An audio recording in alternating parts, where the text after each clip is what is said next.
жарнамаға қызыққан адам. Яғни бұл маркетингте рекламаға ақшаны көбейту деген сөз. Бұл ақшалық беретін әрекет.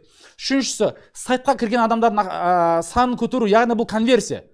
Конверсия жасау. Төртінші, қызыққан дейді, бұл конверсия. Триггер, басқа да бөлініш жасау, болмаса каздев деген нәрселер. Бұны жасау, бұл ақшалық беретін әрекеттер. Төртінші, сатып алуға дайын лид, бұл уже отдел продаж, ақшалық беретін әрекеттер. Клиенттің ақшасы төлеген кезде бұл контракт қол қою, оплата жасау, бұл уже ақшаға алып беретін әрекет. Көргендеріңізде мынау әрекеттердің любой ақшалық береді. Бұл әрекеттен басқа любой әрекет ақша келмейді. Қанша және Құдайдың тілесінде кейде Құдай болады, өзі береді. Ол бөлек әңгіме, а фактически ол сенің әрекетіңе бағытсыз нәрсе. Яғни ол, айттым, қайыршы адам деп айттым ғой, немен жұмыс істейтін адам? Сарафанкамен жұмыс істейтін адам қайыршы адам сияқты.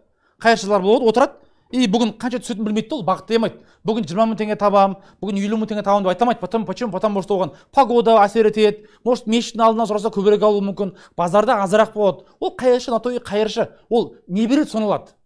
Ал бірақ тек қана сарафанкамен жұмыс істейтін адам осындай проблемасы болады. Егер де өзінің именно маркетингін цифровать еткен, жүйелеген адам ғана айтады, так, мен 800 теңге тауып жүрмін, жаңа Нұршейіт мырза сияқты, хочу 2,5 миллион теңге табам, онда не болады? Все, таргет екі есе көтерді, болды, бітті. Дело техники. Дело осы. Сондықтан мен айтқым келетін нәрсе, егер де сіз осы 5 этапты жасай алмайтын болсаңыз, онда формула Б емес. Формула Б план, ұшақ шығасыретін әрекет. Кімді түсінді? Қайтынан бердім, бүгін түсіндірдім, Нұршейіт мырзаны